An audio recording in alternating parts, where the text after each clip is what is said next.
Oh, what's up, guys? How you doing?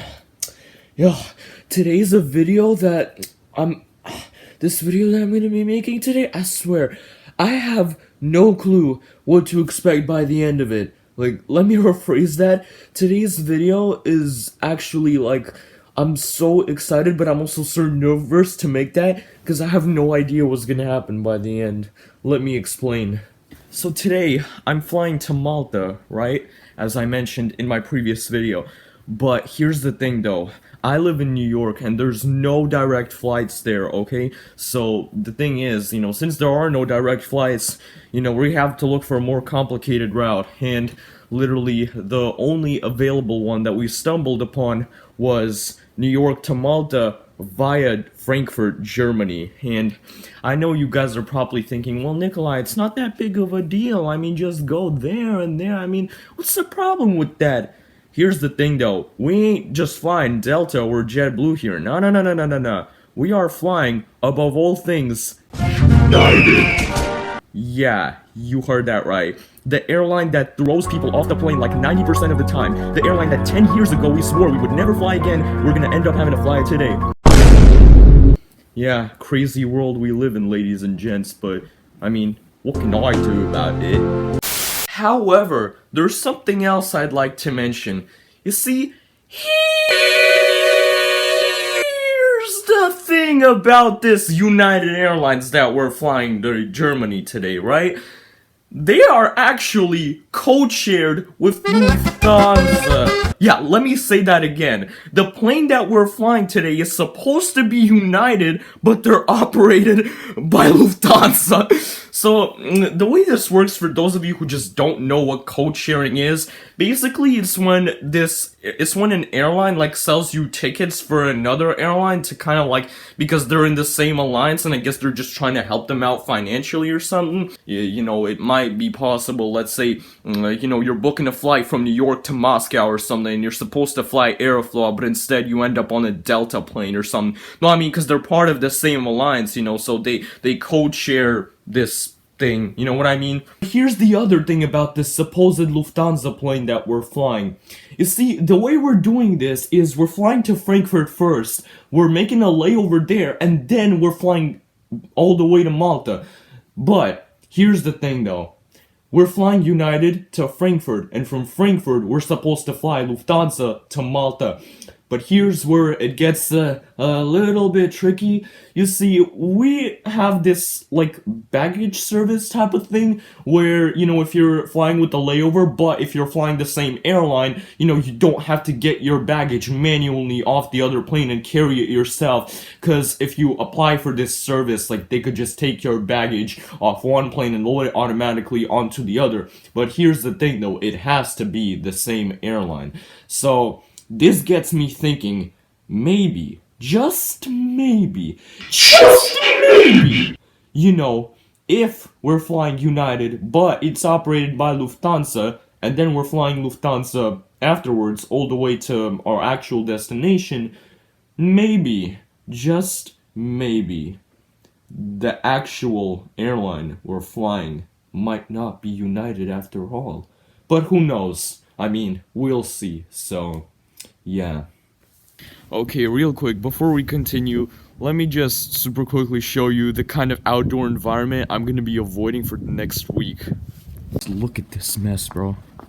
Can you imagine how cold it is down here in the suburbs? Like, it's been snowing like this for the past 2 months, I think. Yeah, it's already getting slippery right here. Anyways, with all that put aside, in a couple of hours, we're gonna be leaving our house and driving to the airport to get on our flight. So, we'll see how things go from there. Again, I have a lot of mixed feelings about this, so I don't even know what to expect. Soon, I got in the car and we were driving off. It was snowing everywhere that day, and the sky looked gray and gloomy. Yo, I'm in my classroom, but you with my crew. Then the teacher enters, sacre blue. Yo, I got like 10 tests and a whole ass 50 quiz, but my special intention simply focused on Riz. I shout through the morning light. Yeah, I'm quiet. Let's go, Scubble, run, team.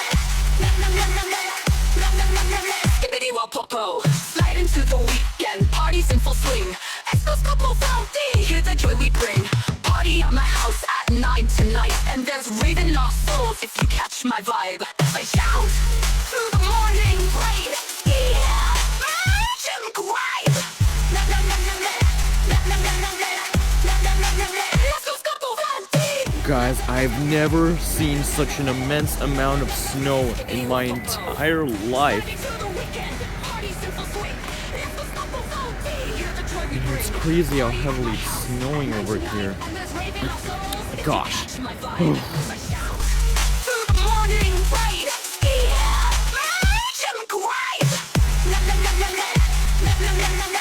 Okay guys, so we're currently at a bus stop, waiting for the bus to take us to our terminal.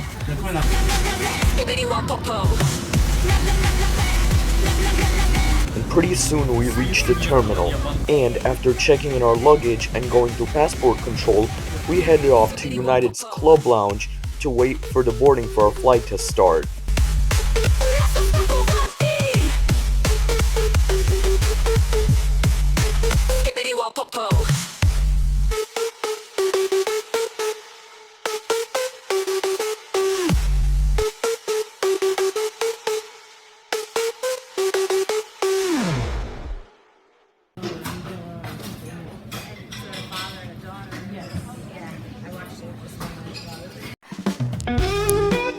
At 7:15, we began boarding our flight.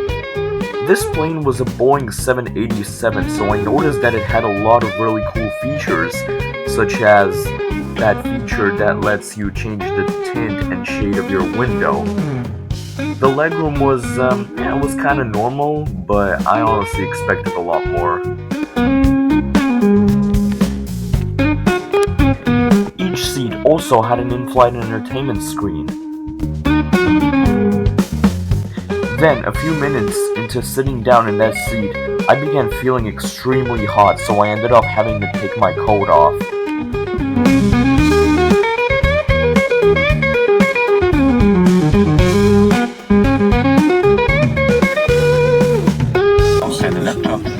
We're gonna be taking off soon, so stay tuned.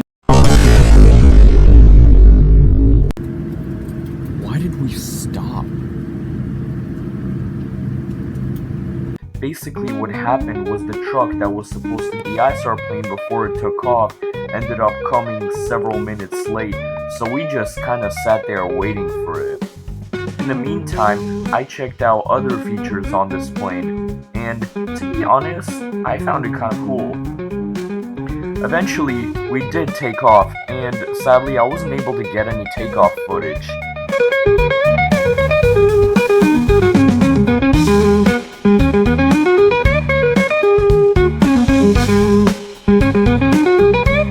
However, one thing that I could say is that we did end up hitting a massive amount of turbulence on our way up.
A couple of hours in, the flight attendants started giving out food.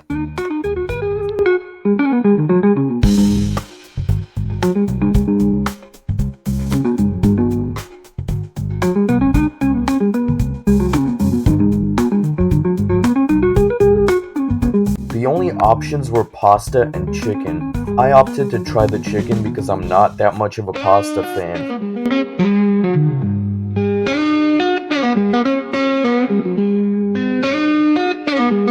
However, I was disappointed to find out that the chicken tasted absolutely disgusting. No offense.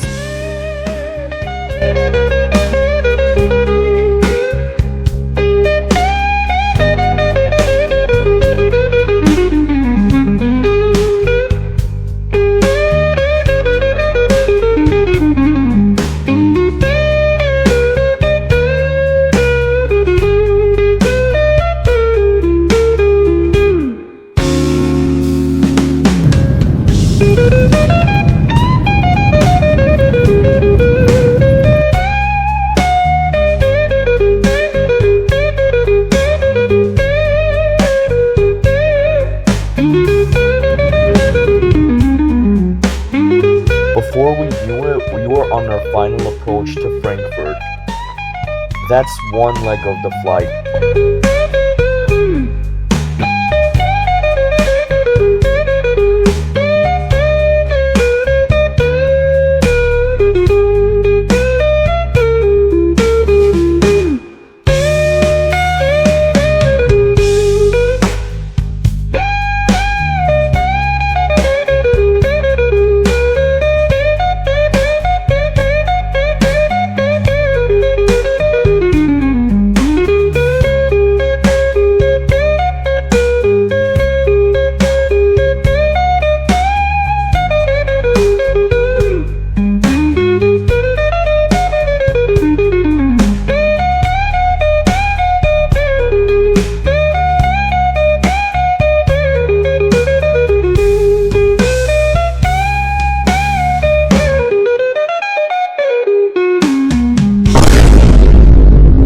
Guys, I am so exhausted right now.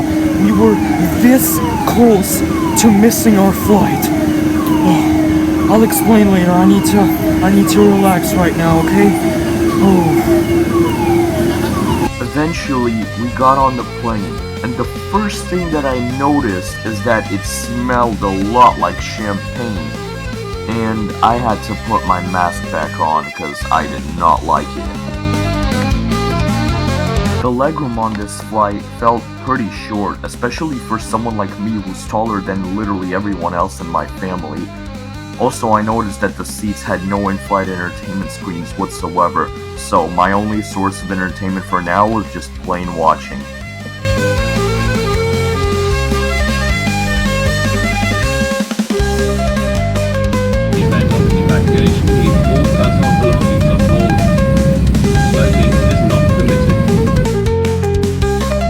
Also, another thing that I noticed about these Lufthansa planes, they don't wait to take off like 5 seconds after they taxi to the runway. Instead, they just take off right away, which is not something I see in America.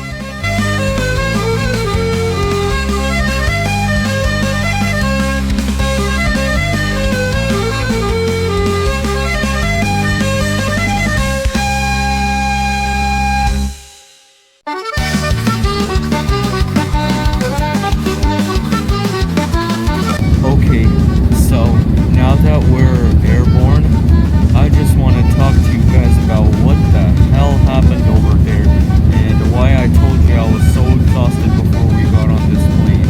So basically, the moment that we got off that United airplane from Newark, right, we looked at the time and we were like, oh crap, our next connecting flight, it's boarding in like 14 minutes. And so we're like, okay, we gotta hurry, right? But then here's the thing though, we had no idea where the gate with our flight was, because you see, we've never been to Frankfurt Airport, so we are completely unfamiliar with this place. And so what we ended up having to do was like, we just rushed over to the nearest agent and we asked her, you know, how do we get to gate A56? And she directed us all the way to the back, where this other guy who looked like he was about 30 or 40 or something, he was letting through a bunch of immigrants from other continents, and like he was letting them onto the escalator, and he was like opening and closing the escalator barrier, right?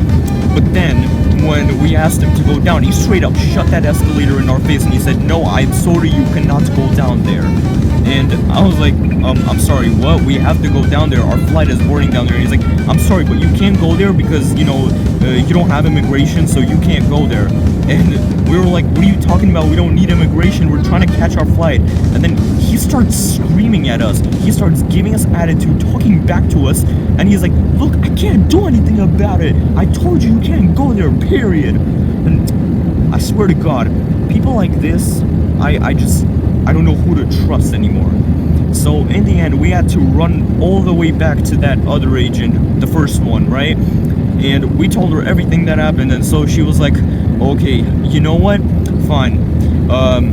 This door that's behind us, you can go through here. That guy told you to go around, you could just go through here, right? We ended up having to run halfway across the airport like the McAllister family, and we straight up just galloped all the way to gate A56. And like, I was already out of breath by that point, so I ran over to the lady at the counter and I was like, excuse me, is this flight 1276 to Malta? And she was like, yes, it is. And I was like, is it still open? Yes, it is. And I was like, oh, упаси Боже. And yeah, and we ended up getting aboard eventually because, when we got to the line to get on the plane, it was still there, so we were like, yes, we made it on time, yay! Yeah, but in the end though, this flight was also kind of delayed due to, tailwind.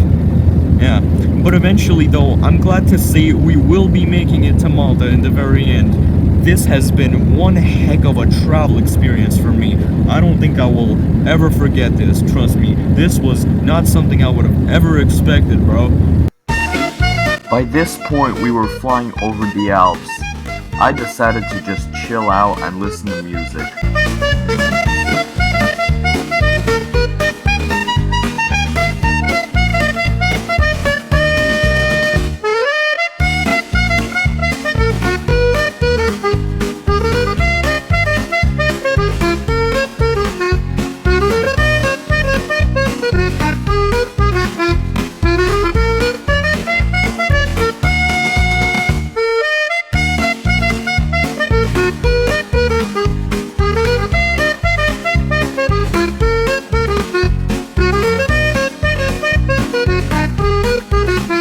Then, 2 hours and 50 minutes after we lifted off from Germany, we began our approach into Malta. And before we knew it, we were on the ground.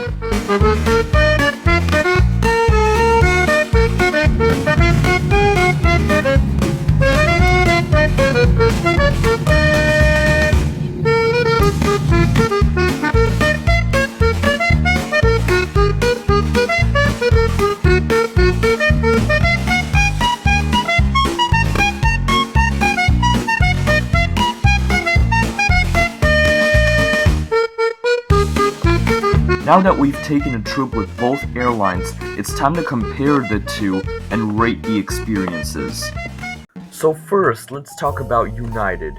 One thing I'd like to start off is that throughout this entire trip, United was actually the only airline whose lounge I got to check out, and I wouldn't say it's perfect, but it was pretty good. For someone that's never been to any other lounge before, I'd say this is a good start.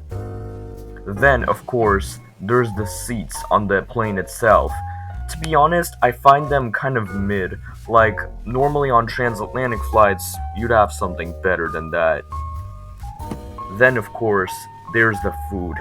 Now, I'm just gonna say right now, the food on this United flight it wasn't good. They served chicken and pasta with some other sides, and those side snacks that they gave, I found them pretty good. But the chicken itself, I didn't like it. It was kind of mushy and it barely had any flavor, so I wouldn't say I like that. And then, of course, there's the obvious one. The United Airlines plane had in-flight entertainment on literally every seat, whereas the Lufthansa plane did not. Which, by the way, brings us to our next competitor. I'm just gonna start off by saying that the seats on the Lufthansa plane were horrible. They were super uncomfortable. I mean, those things were harder than my biceps after going to the gym in Armenia for 5 weeks straight. I tried to get some sleep during the 2 hours and 50 minutes that we were in the air, but I just couldn't get any. Not to mention, and well, I forgot to mention this earlier, but throughout both flights, neither airline's seats were able to recline, which is a shame for someone who's had a very long day and is just trying to relax. So in the end, I'm ready to give my honest rating. In my opinion, both the United experience and the Lufthansa experience receive a solid 3 out of 5. I feel they both could do better. No offense.